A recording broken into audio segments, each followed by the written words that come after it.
Olá, professor cursista, como você está?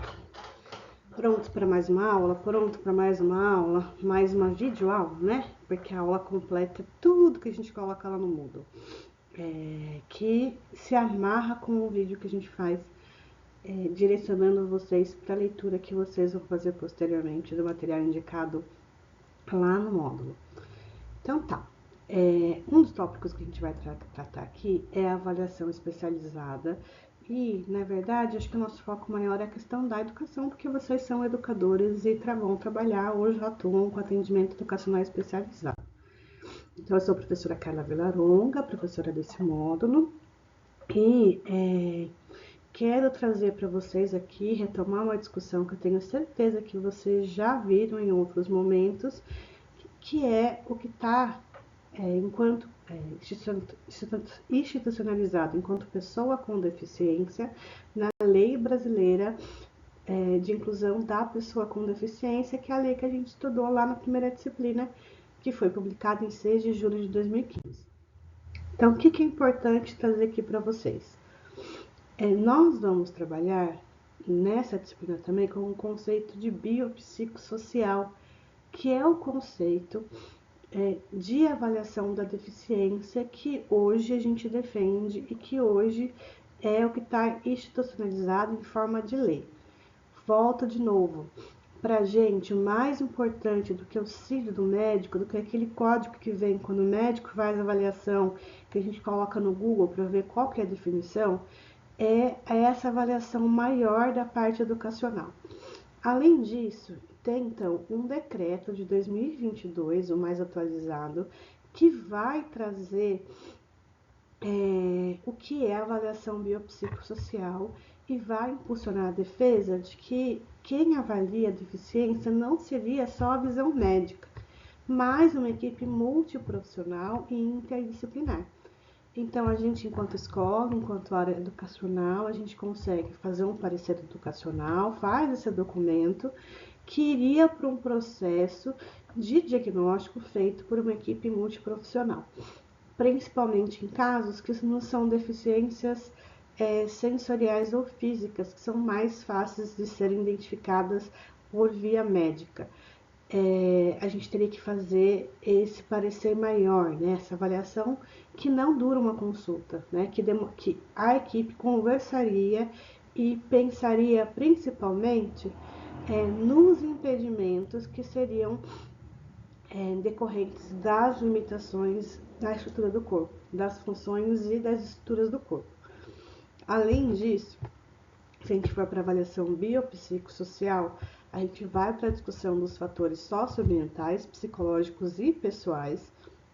A gente vai avaliar a limitação, né, corpórea para o desempenho das atividades e vai fazer uma discussão sobre a restrição de participação social também. E aí, tudo isso culminaria na avaliação da deficiência e nesse diagnóstico em si. Então, bora lá. O decreto de 2022, eu não vou ler tópico por tópico, mas eu optei por deixar no slide mais uma vez, porque eu vou colocar o slide para vocês lá no Moodle também. Opa! Vai falar de deficiência física. E na deficiência física, ela vai trazer várias características e comprometimentos que podem ser ocasionados por função física. Então, a paraplegia, a triplegia, a ostomia, o educador vai saber avaliar isso? Entendo que na maioria das vezes não, né? É uma avaliação que vai ser feita por uma equipe multi para entender a questão do funcionamento corpóreo, mas a relação desse funcionamento corpóreo com as questões sociais e as limitações que podem ser causadas, muitas delas inclusive por barreiras físicas. Tem também nesse documento a discussão sobre o que seria deficiência física, que vai na definição de perda bilateral, parcial ou total. A gente não vai entrar, né, no desenho do ouvido para vocês entenderem como ele funciona e como podem ser as perdas, mas o que a gente traz aqui, que existe essa definição, que é a definição médica, e existe também a definição cultural.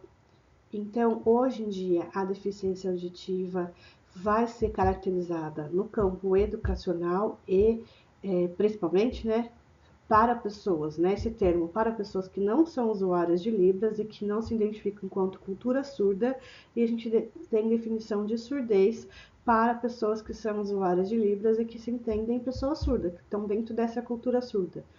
Por quê? Porque no campo educacional a gente vai identificar qual vai ser o caminho de acessibilidade para ela.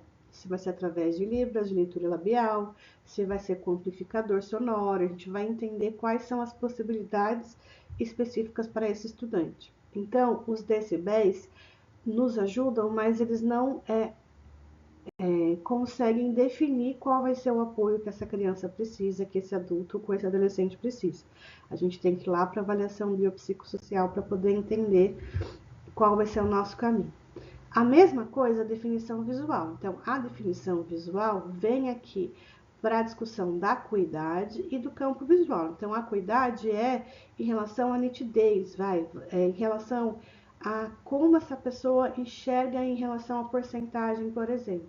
E o campo visual é a dimensão, se ele enxerga, ele tem um campo reduzido, um campo pequenininho, então ele enxerga só um pontinho, ou se ele tem um campo maior. Essas definições, elas vão para a caracterização feita pela equipe da saúde. O que a gente olha, o que a gente percebe? Qual vai ser o caminho da acessibilidade para essa criança? A gente vai lá para as questões de ampliação, de destaque de cor, de contraste, ou a gente vai para as questões de relevo e para o ensino do braille.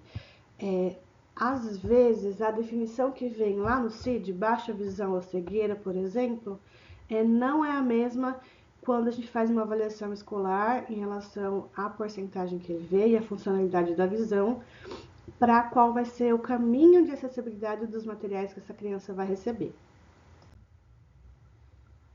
A deficiência mental, ela está associada à limitação de 2 ou mais áreas de habilidades adaptativas, então pode ser comunicação e habilidades sociais, por exemplo, e a manifestação, pelo que está na lei, ela é feita até os 18 anos de idade. Então, essa deficiência mental vem lá da infância e é caracterizada lá na adolescência. E é feita uma avaliação que não dá para ser médica somente, né? Teria que ser pela equipe multi também. Então, voltamos aí de novo. Dentro da definição, a gente vai ter né? Então, tá a natureza física, que a gente já falou aqui, a questão intelectual, que a gente falou aqui, mas a mental e a sensorial, a gente vai ter mais debate hoje, mais discussão sobre isso, porque a gente vai para os impedimentos e não só pelas características. Então, tem pessoas que vai ter características, mas não vai ter impedimentos, né? Sensorial também a gente já falou. Nessa avaliação pela equipe multi, né? É caracterizado isso. Então, por exemplo, a pessoa com transtorno do espectro autista, que é essa definição, né, a nomenclatura que está legalmente, ou a pessoa com deficiência mental, como a gente caracterizaria isso, o que seria isso? E quais são os impactos hoje dessa caracterização em relação à questão de financiamento e por que esse debate está tão forte quando a gente fala da ampliação dos diagnósticos das pessoas autistas? Desse fortalecimento de que diagnóstico não é sinônimo de oferecimento de serviços da educação especial. O diagnóstico é um processo que é feito, então deveria ser feito por uma equipe multiprofissional e que garante o direito ao serviço da educação especial, mas a gente precisa avaliar a necessidade desse serviço. Porque esse serviço ele é financiado e a gente gostaria de dizer que o montante de verba ele consegue ser dividido em todas as pessoas hoje que mereceriam esse serviço ou que teriam direito a esse serviço, mas infelizmente a gente não tem. E eu não estou dizendo que a gente tem que escolher, eu estou dizendo só que a gente tem que ter ciência de como que esse mercado e desse contexto escolar tem vivenciado esse financiamento e por que os municípios têm feito esse processo.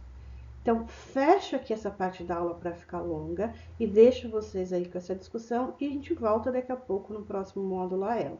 Eu quero que vocês pensem sobre isso e que você, né, articule com a gente nessa discussão interna e externa sobre a questão de diagnóstico e oferecimento de serviço, ok? A gente já volta aqui.